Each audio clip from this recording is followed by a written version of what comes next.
માનનીય વડાપ્રધાન શ્રી નરેન્દ્રભાઈ મોદી, આપણા નરેન્દ્રભાઈ મોદી આપણી વચ્ચે ઉપસ્થિત છે।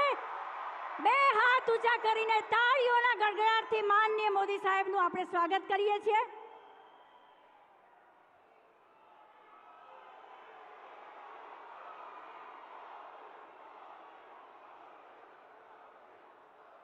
ભારતીય જનતા પાર્ટીના જીતના સંકલ્પને ચરિતાર્થ કરવા માટે જે કટિબદ્ધ છે તેવા આપણા ગુજરાત રાજ્યના ભારતીય જનતા પાર્ટીના પ્રમુખ, નવસારીના લોકપ્રિય સાંસદ એવા માનનીય શ્રી સી.આર. પાટીલ સાહેબને આ સાથે જ સ્વાગતના શબ્દ સુમન માટે આમંત્રિત કરું છું।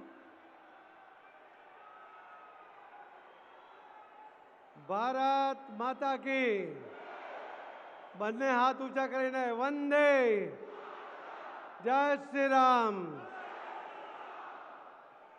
આ દેશના 140 કરોડ લોકોના સપનોને સાકાર કરવા માટે સંકલ્પબદ્ધ એવા આપણા સૌના લાડીલા આદરણીય પ્રધાનમંત્રી શ્રી નરેન્દ્રભાઈ મોદી સાહેબ, આદરણીય ડાયસ અને અલગ અલગ વિસ્તારમાંથી અહીં પધારેલા સૌ આગેવાન ભાઈઓ અને બહેનો, હું આપ સૌનું આજને આ સભામાં સ્વાગત કરું છું। આદરણીય પ્રધાનમંત્રી શ્રી નરેન્દ્ર મોદી સાહેબે જે લોકોની અપેક્ષાઓ પૂર્ણ કરવા માટે જે વિશેષ રીતે કામ કર્યા, પણ એમની સાથે સાથે મોદી સાહેબે આ દેશની સુરક્ષા પણ પૂર્ણ કરવા માટે, આ દેશના તમામ લોકોને સુરક્ષિત કરવા માટે જે પગલાં લીધા છે એ કદાચ આ દિન સુધી કોઈ સરકારે લીધા નથી। આપણા દેશને સુરક્ષિત કરવા માટે જરૂરી યુદ્ધના વિમાનો હોય, હેલિકોપ્ટર હોય, ટેન્ક હોય, આ તમામ વસ્તુઓ એ આપણા દેશમાં બને એના માટે મોદી સાહેબનો આગ્રહ હતો અને એના કારણે આપણા દેશના યુવાનોને રોજગારી તો મળે જ, પણ યુદ્ધના સમયે બીજા દેશો ઉપર આપણે આધાર રાખીએ અને ત્યારે જો આપણને પૂરતા શસ્ત્રો કે દારૂગોળો ના મળે તો આપણો દેશ મુશ્કેલીમાં આવે। એના માટે મોદી સાહેબે આપણા દેશમાં આ શસ્ત્રોનું ઉત્પાદન કર્યું છે। મોદી સાહેબે દરેક ક્ષેત્રની અંદર જે રીતે કામ કર્યા છે આપ સૌને વિદિત છે, પણ ડબલ એન્જિનની સરકાર જે વારંવાર આપણે વાત કરતા હોઈએ છીએ ત્યારે આપણા વિસ્તારની અંદર 20 વર્ષથી જે સિવિલ હોસ્પિટલનો પ્રશ્ન હતો એ આપણે આદરણીય મુખ્યમંત્રી શ્રી ભૂપેન્દ્રભાઈ પટેલ એમની સરકારમાં એ પૂર્ણ થયો છે।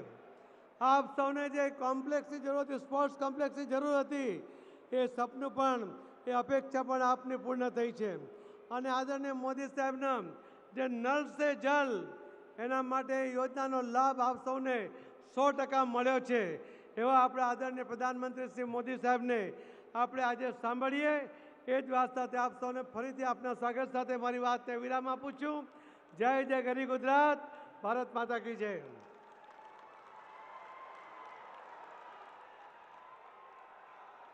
ખૂબ ખૂબ આભાર માનનીય શ્રી સી.આર. પાટીલ સાહેબ। અખંડ ભારતના શિલ્પી સરદાર સાહેબની આ ગૌરવાન્વિત ભૂમિ પર વિકસિત ભારતના સ્વપ્નદ્રષ્ટા અને વિકાસ પુરુષ માનનીય વડાપ્રધાન શ્રી નરેન્દ્રભાઈ મોદી વંદન અભિનંદન સાથે ઉદ્બોધન માટે આમંત્રિત કરું છું। માનનીય વડાપ્રધાન શ્રી નરેન્દ્રભાઈ મોદી। भारत माता की, भारत माता की, भारत माता की। આજે નાના નાના ટાબરિયાઓને ફોટા લઈને ઊભા કર્યા જ બધાને બેસાડો। છોકરાઓને હેરાન ના કરો ભાઈ, બાળકોને હેરાન ના કરો, એમને શાંતિથી બધું સાંભળવા દો, જોવા દો। भारत माता की, भारत माता की। હું ગુજરાતમાં ઘણા વર્ષો સુધી અહીંયા મુખ્યમંત્રી તરીકે આપની સેવા કરતો રહ્યો। એ પહેલા પણ પાર્ટીના સંગઠન કામ માટે ગુજરાતમાં અનેક વર્ષો સુધી કામ કરતો રહ્યો. મેં ગુજરાતમાં ચૂંટણીઓ લડાવી પણ ખરી અને ચૂંટણીઓ લડી પણ ખરી.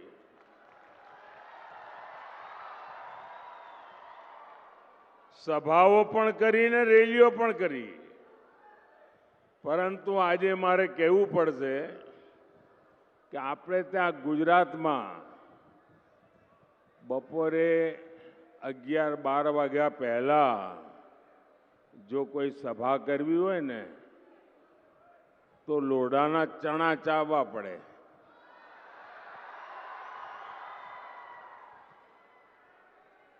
બધા એમ કે હાજે જરા ઠંડક થાય ત્યારે રાખજો ને. મારા માટે આજે અચરજ છે. આણંદનું આ વિરાટ કેસરિયા સાગર, મને લાગે છે આણંદે આજે બધા જ રેકોર્ડ તોડ્યા છે. અને આ ચૂંટણીમાં પણ આણંદ અને ખેડા બધા રેકોર્ડ તોડશે.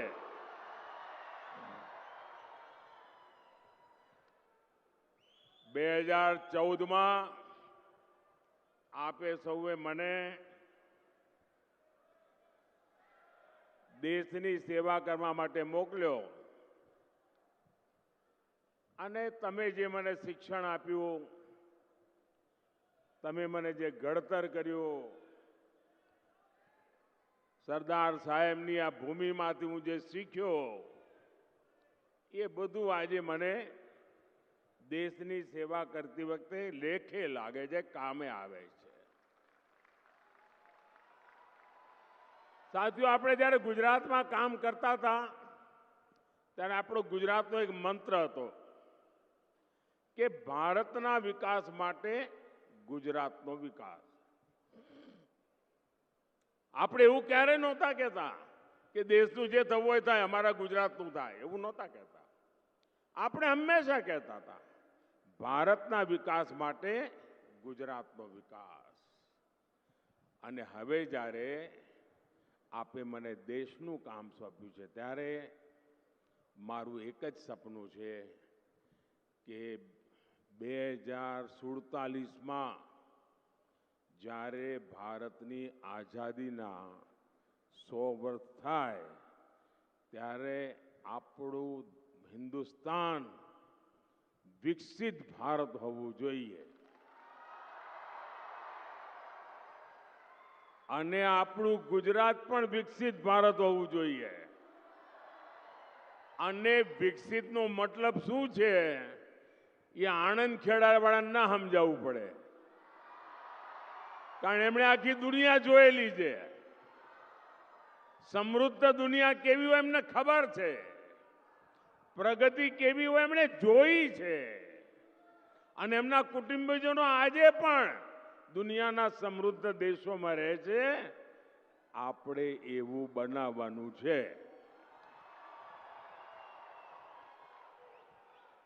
અને એના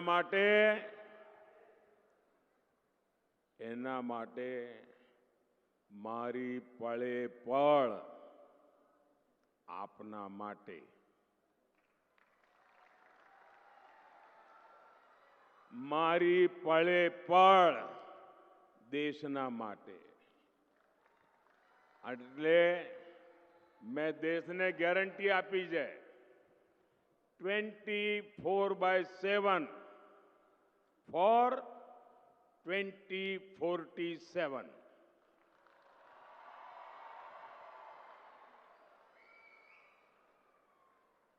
અને આ મહાન કામ માટે 140 કરોડ દેશવાસીઓના સપના પૂરા કરવા માટે મને આપના આશીર્વાદ જોઈએ. મને સરદાર સાહેબની ભૂમિના આશીર્વાદ જોઈએ.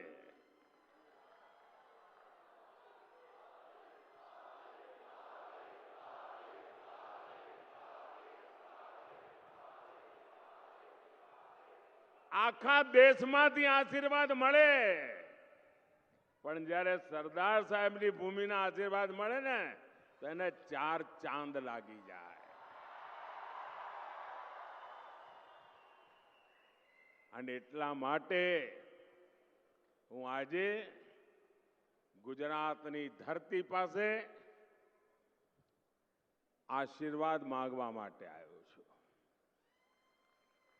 અહીંયા મારી ઓળખાણમાં કહેવામાં આવ્યું કે હવે પીએમ સાહેબ બોલશે.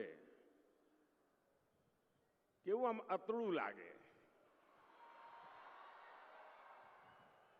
આમ આપણા કાનમાં શબ્દો જ ના ઘૂસે. આમ આપણે કહીએ પીએમ સાહેબ એટલે આમ જોવું પડે કોણ, અને એમ કહે નરેન્દ્રભાઈ.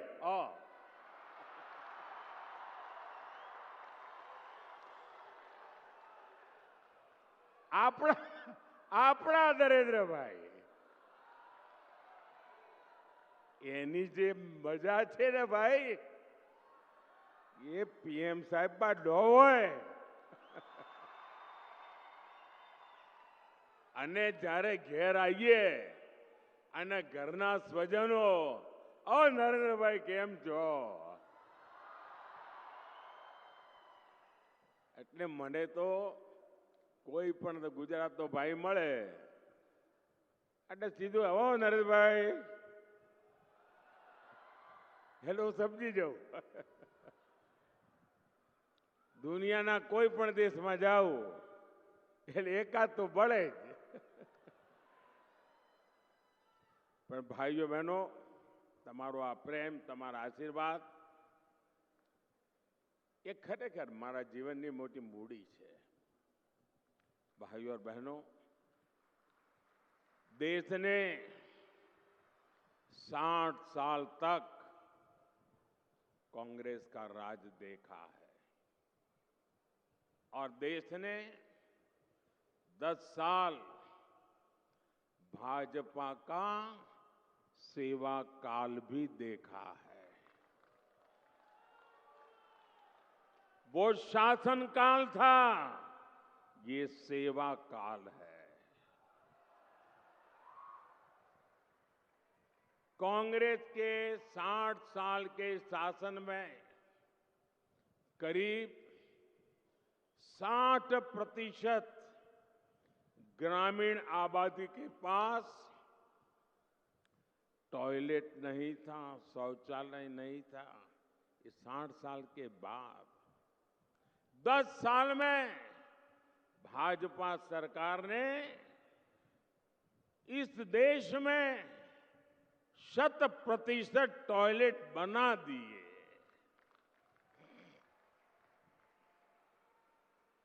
60 साल में कांग्रेस देश में सिर्फ 3 करोड़ ग्रामीण घरों तक ही नल से जल की सुविधा पहुंचा पाई.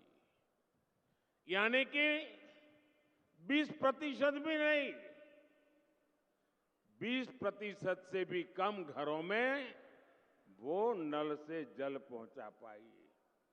10 साल में ही नल से जल पहुंचने वाले घरों की संख्या आज 14 करोड़ घर हो गई है. यानी 75% घरों में नल से जल पहुंचा है. 60 साल, मेरे 10 साल. अब देखिए कितना बड़ा फर्क है. 60 साल में कांग्रेस ने क्या किया? बैंकों का राष्ट्रीयकरण किया, बैंकों पर कब्जा कर लिया और ये कहा कि बैंक गरीबों के लिए होनी चाहिए, इसलिए राष्ट्रीयकरण. आज स्थिति ये है कि बैंकों का राष्ट्रीयकरण गरीबों के नाम पर करने के बावजूद भी कांग्रेस सरकार 60 साल में करोड़ों गरीबों के बैंक खाते नहीं खोल पाई. मोदी ने 10 साल में 50 करोड़ से ज्यादा जनधन बैंक खाते खोले, जीरो बैलेंस से खोलने का निर्णय किया। जो बैंक के दरवाजे तक गरीब देख नहीं सकता था, आज गरीब बैंक में जाकर के हाथ मार करके उसके साथ कारोबार करने लगा है। साथियों, 2014 में जब आपने आपके इस बेटे को गुजरात से दिल्ली भेज करके देश की सेवा करने का आदेश दिया, उस समय बड़े विद्वान अर्थशास्त्री देश के प्रधानमंत्री थे। उनके बाद मुझे मौका मिला। जब उन्होंने छोड़ा था तब देश दुनिया में 11 नंबर की इकोनॉमी थी, 11 नंबर। हमारा नंबर 11 पर था। 10 साल में गुजराती ने, एक चाय वाले ने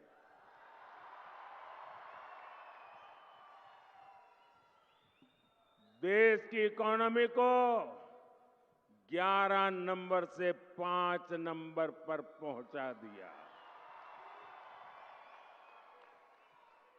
कांग्रेस के चलते दशकों तक देश के संविधान के साथ भांति भांति के खिलवाड़ हुए। आप चौंक जाएंगे भाइयों बहनों, सरदार साहब जल्दी चले गए, उसके कारण देश को बहुत नुकसान हुआ है।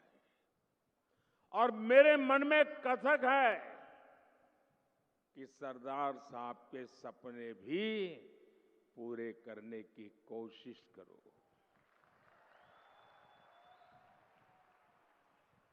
आपको पता है भाई, ये कांग्रेस के शाहजादे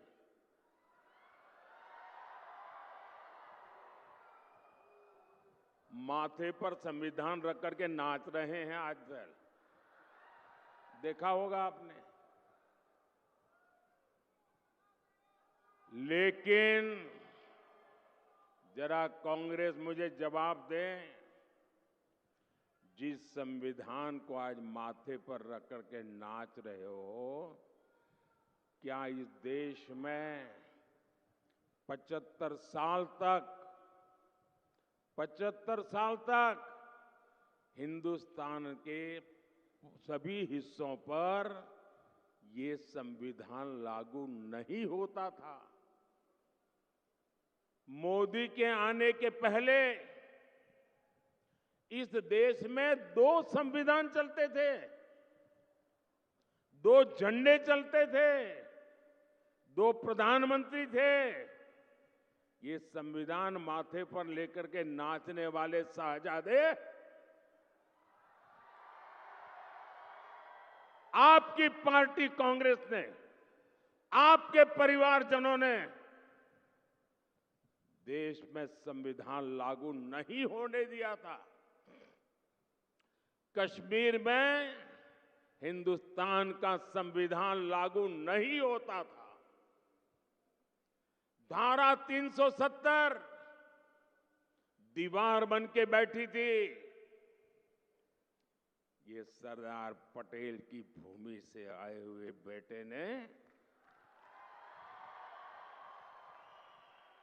उस 370 को भी जमींदोज कर दिया और सरदार साहब को सबसे बड़ी श्रद्धांजलि मैंने दी है।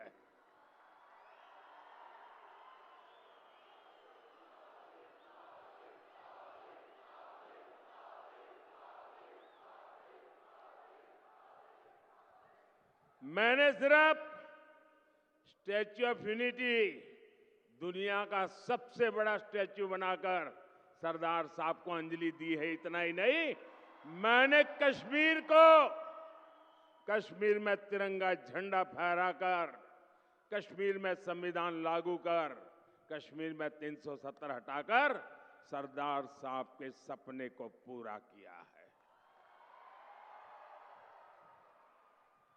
साथियों, जितने साल हमारे देश में कांग्रेस सरकार रही, एक बड़ा हौवा था आए दिन, जब भी हो पाकिस्तान, जब भी हो पाकिस्तान, जब भी हो पाकिस्तान।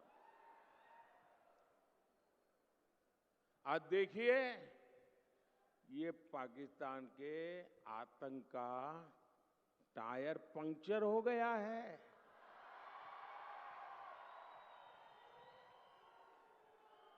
जो देश कभी आतंकी एक्सपोर्ट करता था, वो आटे के इंपोर्ट के लिए दर दर भटक रहा है।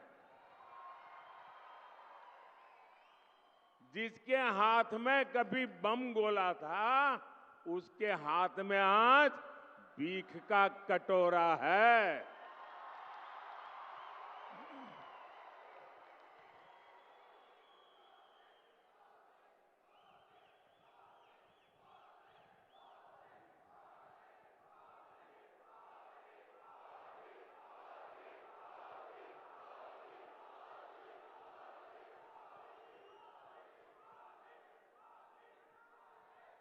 कांग्रेस की कमजोर सरकार आतंक के आकाओं को डोजियर देती थी। डोजियर का मतलब है फाइल पे सारी जानकारियां इकट्ठी कर करके वो देते थे कि तुम्हारे लोग आए थे, ये उनकी फोटो है, यहां बम फोड़ के चले गए। तुम्हारे लोग आए थे, इतने लोगों को मार करके चले गए। तुम्हारे वो लोग आए थे, डोजियर देते थे, डोजियर। और फिर देश को बताते थे, हमने पाकिस्तान को डोजियर दे दिया है। डोजियर।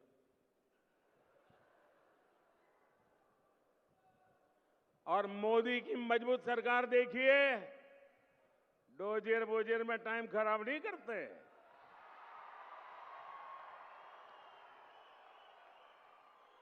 आतंकियों को घर में घुसकर मारते हैं।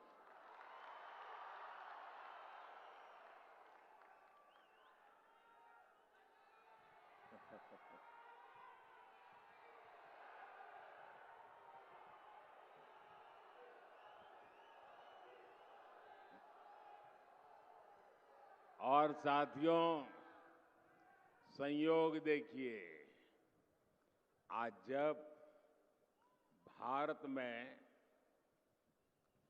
कांग्रेस कमजोर हो रही है, यानी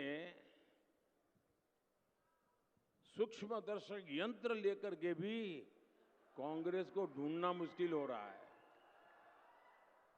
लेकिन मजा ये है कि यहां कांग्रेस मर रही है और वहां पाकिस्तान रो रहा है।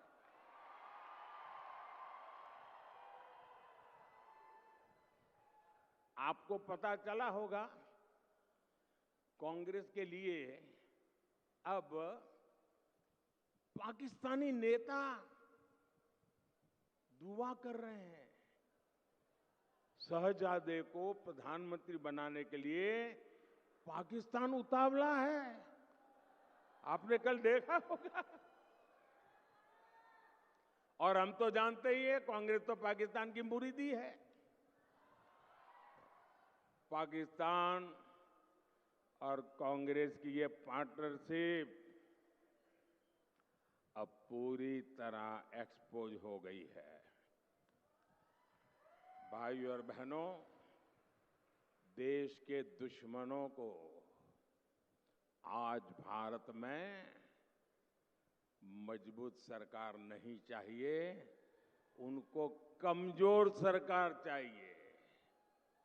और ऐसी कमजोर सरकार जो मुंबई में 26/11 को आतंकी के हमले के समय थी ना, वैसी कमजोर डोजियर भेजने वाली देश के दुश्मनों को वैसी ही करप्ट सरकार चाहिए जो 2014 से पहले थी।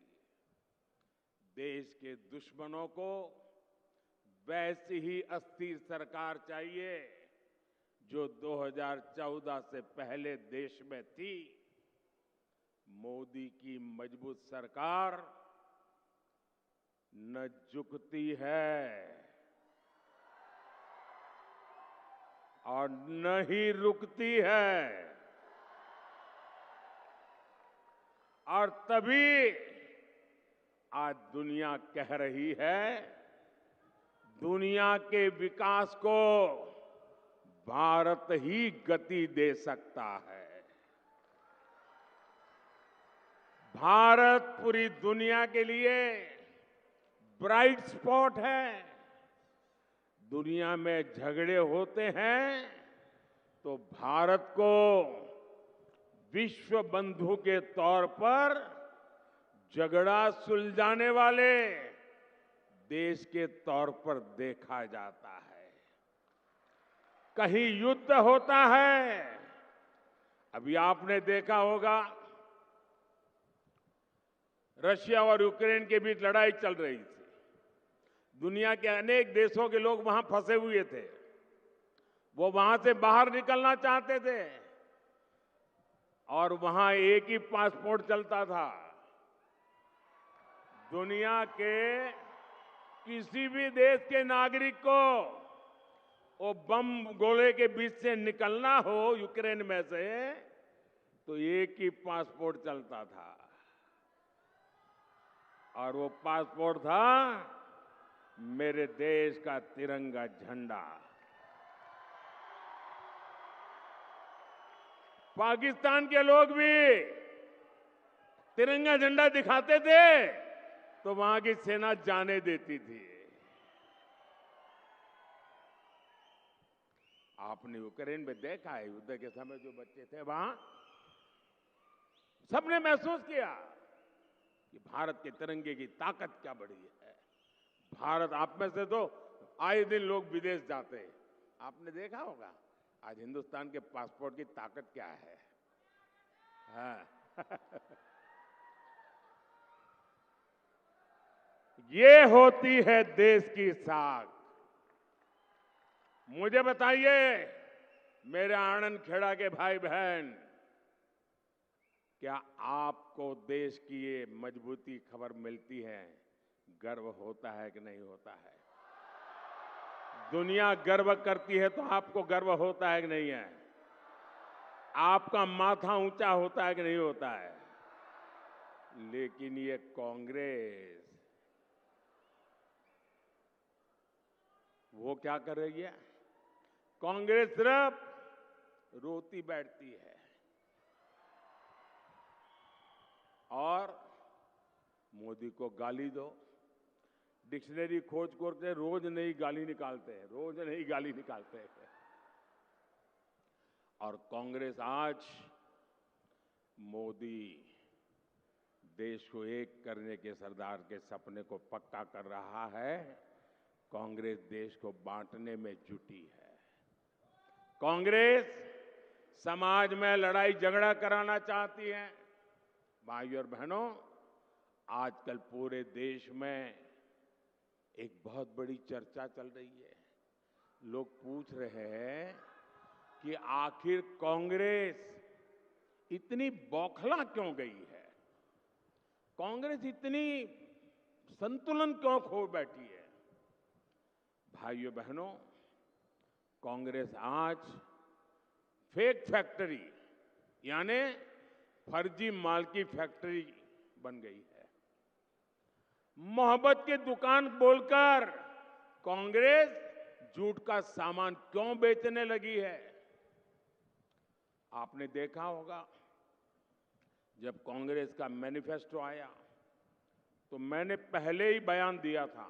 उसी दिन मैंने कहा था कि कांग्रेस के मैनिफेस्टो पर मुस्लिम लीग की छाप है। अब कांग्रेस इतनी हताश और निराश है कि अपनी स्थिति बचाने के लिए उसने अपने आप को मुस्लिम लीग को समर्पित कर दिया है। और इसका कारण है लगातार कांग्रेस का जो जनाधार खिसकता जा रहा है, 60 साल तक कांग्रेस ने जिनकी परवाह नहीं की, अब वो कांग्रेस की परवाह नहीं करते हैं। इसलिए ये कांग्रेस वाले छिटकते गए हैं, लोग परेशान हो गए हैं। और जो गरीब आंख बंद करके आधी रोटी खाएंगे, इंदिरा को लाएंगे, जो नारा देते थे ना, वो सारे के सारे कांग्रेस को छोड़ चुके हैं। क्योंकि मोदी ने गरीब कल्याण का ईमानदारी से काम किया। 25 करोड़ गरीबों को गरीबी से बाहर निकाला, गरीबों को घर दिया, गरीबों को बैंक का खाता दिया, गरीबों को रोजगार के अवसर दिए। आजादी के बाद कांग्रेस ने गरीबों को अपना चुनाव का एजेंडा बनाया। हर चुनाव में नेहरू के जमाने से मनमोहन सिंह की सरकार तक कांग्रेस की रिमोट सरकार चलती थी। इस परिवार ने हर चुनाव के पुराने रिकॉर्ड निकाल लीजिए, वो हर सभा में एक ही मंत्र बोलते थे, गरीब गरीब गरीब गरीब गरीब गरीब गरीब गरीब गरीब गरीब गरीब गरीब गरीब गरीब गरीब गरीब गरीब गरीब गरीब।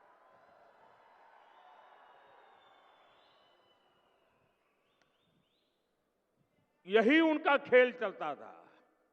लेकिन जब से मोदी गरीबों को पूजने लगा, मोदी के गरीबों के पैर धो करके उस जल को अपनी आंखों पर चढ़ाने लगा, मोदी जब गरीबों के आंसू पोंछने लगा, मोदी जब गरीबों के सपनों को संकल्प में बदलने लगा, मोदी जब गरीबों के नौजवानों के लिए अवसर देने लगा, तो गरीबों ने कांग्रेस के चरित्र को जान लिया, कांग्रेस को छोड़ दिया।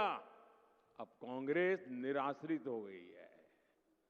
आज जब गरीब को पक्का घर मिल रहा है, और जब पक्का घर मिलता है ना गरीब को, तो 4 दीवारें नहीं मिलती है। मोदी जब गरीब को पक्का घर देता है, तब सिर्फ 4 दीवार नहीं देता है। मोदी जब गरीब को पक्का घर देता है, तब एक नया जीवन देता है। जब मोदी गरीब को घर देता है, तब नए सपने बुनता है। जब मोदी गरीब को घर देता है, तब उसे हकीकत बना करके देता है। जब मोदी को गरीब को घर देता है, तब उसके अरमान जगा देता है। जब मोदी गरीब को घर देता है, तब उसके सपनों को नया आशियाना देता है। जब मोदी गरीब को घर देता है, तब उसके सपनों को नई उड़ान देता है, उनके अवसरों के लिए नई ऊंचाई देता है। और तब जाकर के पीढ़ियों के बाद एक गरीब अपना ठिकाना प्राप्त कर पाया है, उसको एक एड्रेस मिला है दोस्तों। और उस एड्रेस पर गरीब ने उस एड्रेस पर मोदी का नाम लिख दिया है दोस्तों।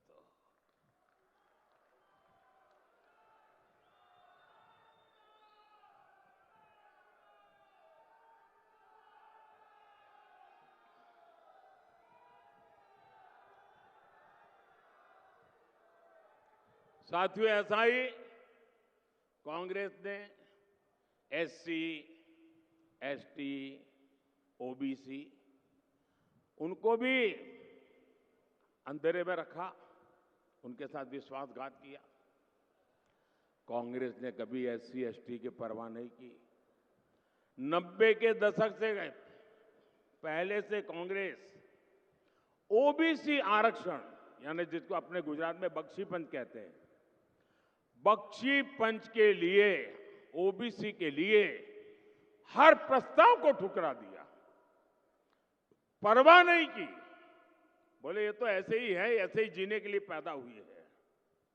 बरसों से ये हमारा बख्शी पंच के लोग, हमारा OBC समाज कहता था कि OBC कमीशन को, ये बख्शी पंच आयोग को संवैधानिक दर्जा मिले। कांग्रेस ने उनकी नहीं सुनी। OBC के लिए एक के बाद एक काम, जब 2014 में आपका बेटा दिल्ली गया ना, तब जाकर के शुरू हुआ।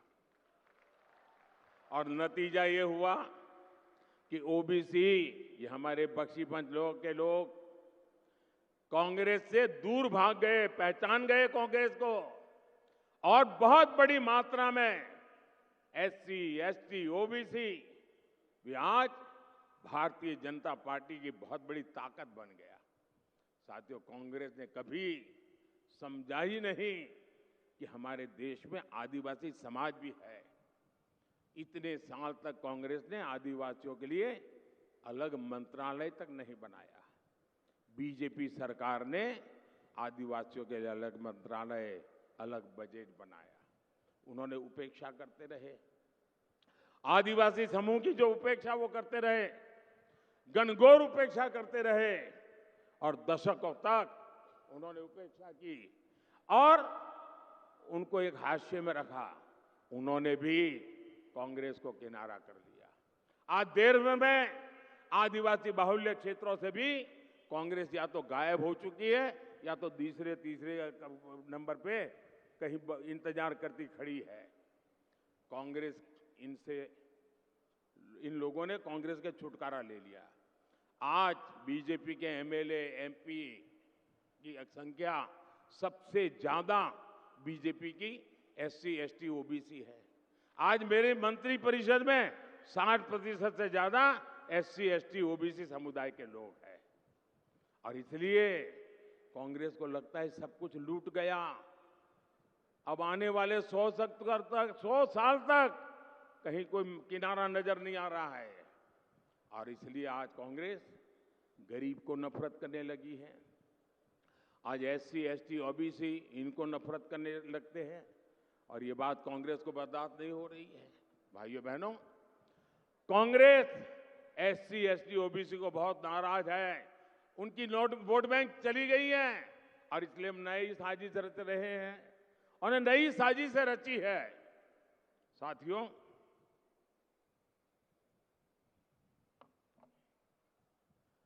आप सब जानते हैं कि दशकों से कांग्रेस का सबसे बड़ा वोट बैंक माइनॉरिटी का रहा है और उसमें भी मुसलमान।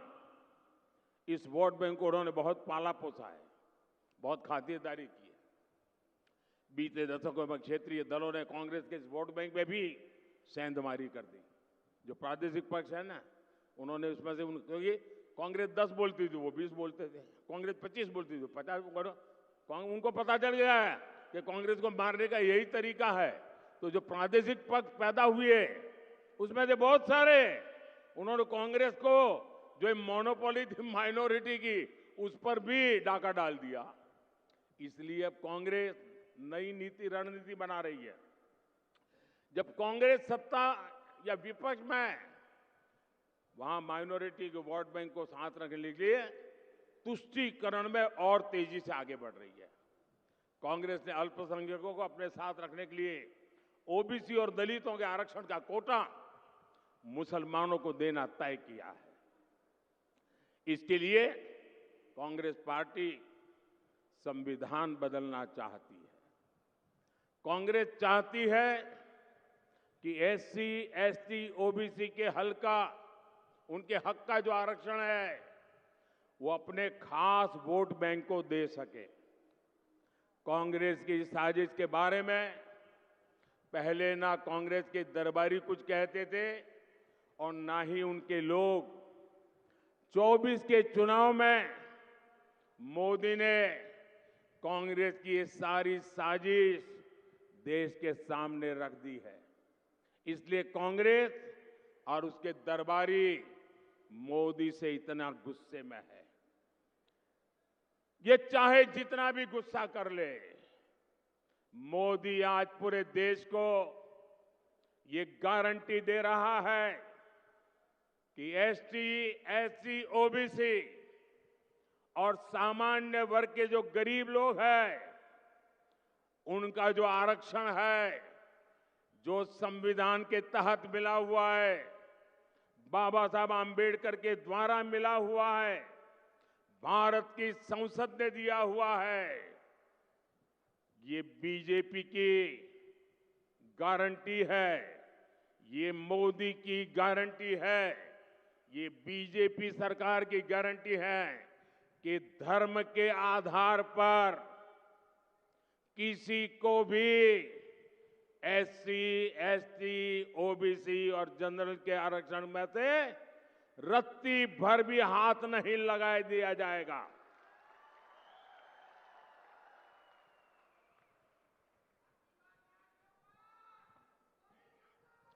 मैं जरा आज सरदार साहब की भूमि से इस शाही परिवार को चुनौती देता हूं। सरदार साहब ने जिंदगी दी थी, अब मैं उनका स्मरण करके दे रहा हूं। मैं सरदार साहब की भूमि से शाही परिवार के शाहजादे को चुनौती देता हूं। मैं सरदार साहब की भूमि से पूरी कांग्रेस को और उनके चट्टे बट्टों को चुनौती देता हूं। मैं उनकी पूरी इकोसिस्टम को चुनौती देता हूं। और मेरी 3 चुनौतियां हैं और मैं मीडिया को भी चुनौती देता हूं। जिन शब्दों में मैं कह रहा हूं उस शब्दों में छाप करके दिखाइए।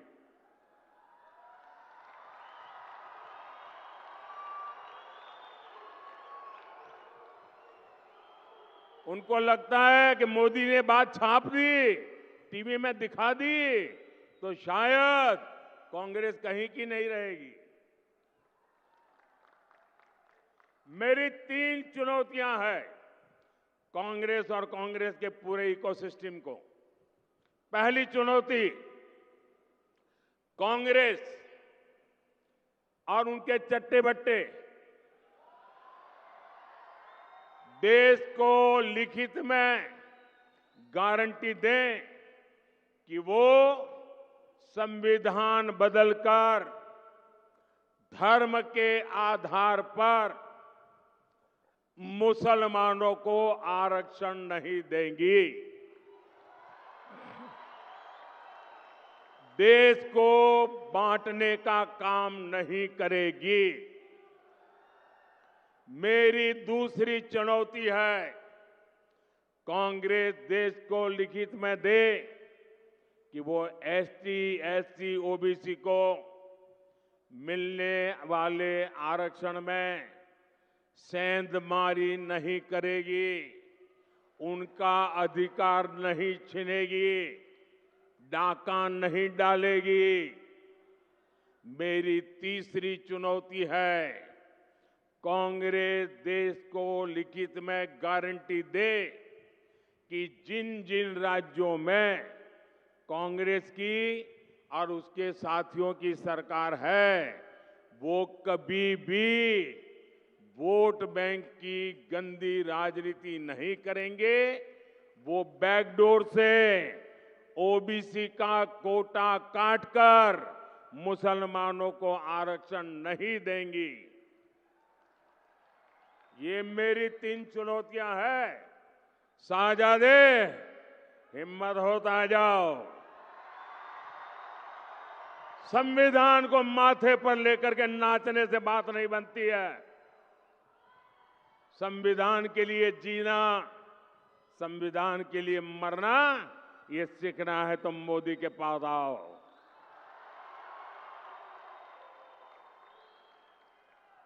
मैं जानता हूं कांग्रेस मेरी ये चुनौती नहीं स्वीकार करेगी, क्योंकि इसकी नीयत में खोट है। साथियों, भारतीय जनता पार्टी ने पहले भी कहा है, आज भी कहा है,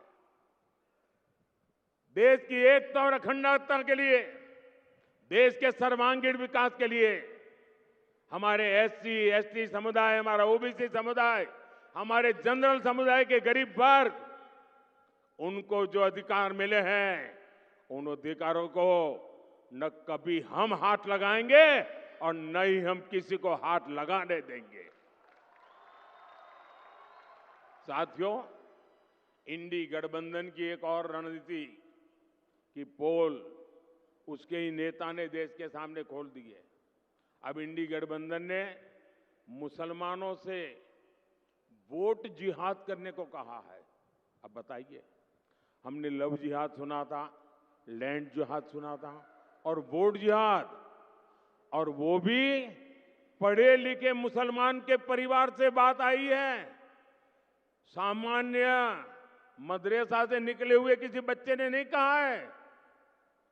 हाईली क्वालिफाइड फैमिली और कांग्रेस के वरिष्ठ पद पर बैठे हुए परिवार, ये मुसलमान परिवार ने कहा है, नारा दिया है वोट जिहाद करो। आप जानते हैं ना जिहाद का मतलब क्या होता है? जिहाद किसके खिलाफ किया जाता है? इंडी गठबंधन का साफ कहना है कि सारे मुसलमानों को एकजुट होकर वोट देना चाहिए। इंडी गठबंधन ने लोकतंत्र के उत्सव में वोट जिहाद की बात करके लोकतंत्र का भी अपमान किया है, संविधान का भी अपमान किया है। और कांग्रेस के एक ने भी नेता ने अभी तक इसका विरोध नहीं किया है, मौक सम्मति दे दी है।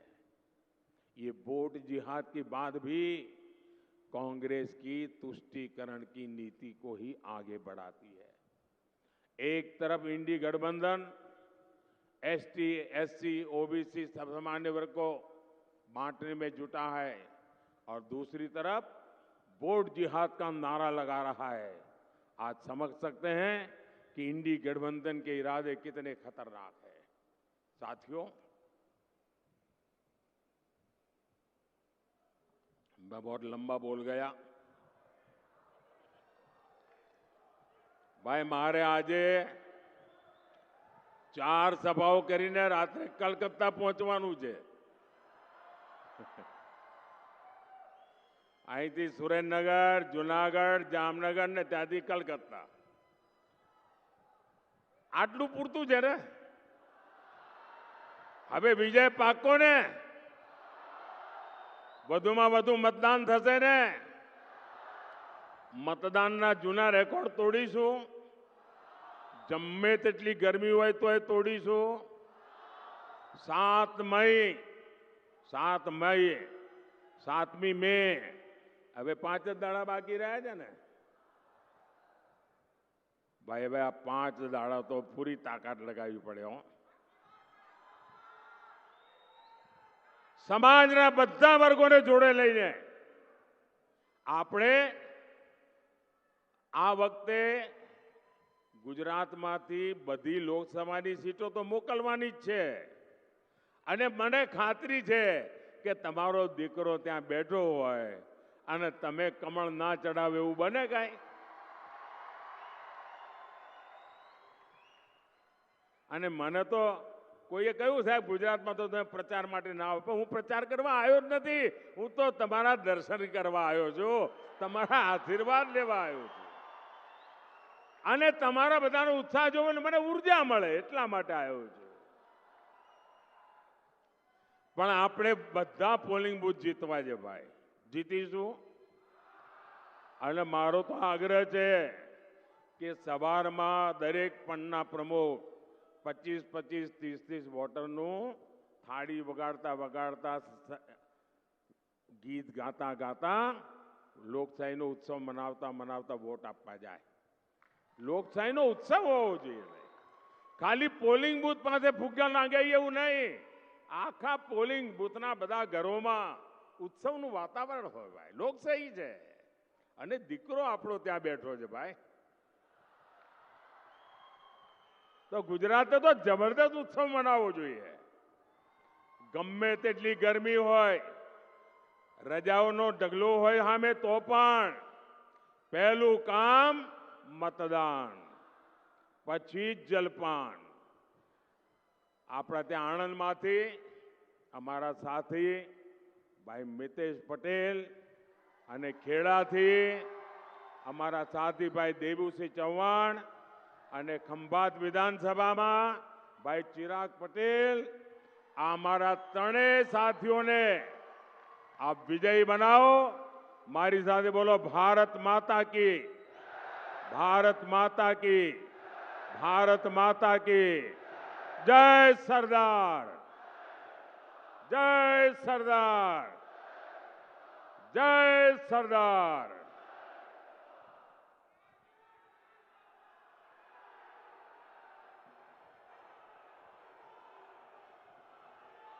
ખૂબ ખૂબ આભાર માનનીય વડાપ્રધાન શ્રી, માનનીય આપણા સૌના માનનીય નરેન્દ્રભાઈ મોદી સાહેબનો। जय जय गरवी गुजरात, जय जय श्री राम। अब की बार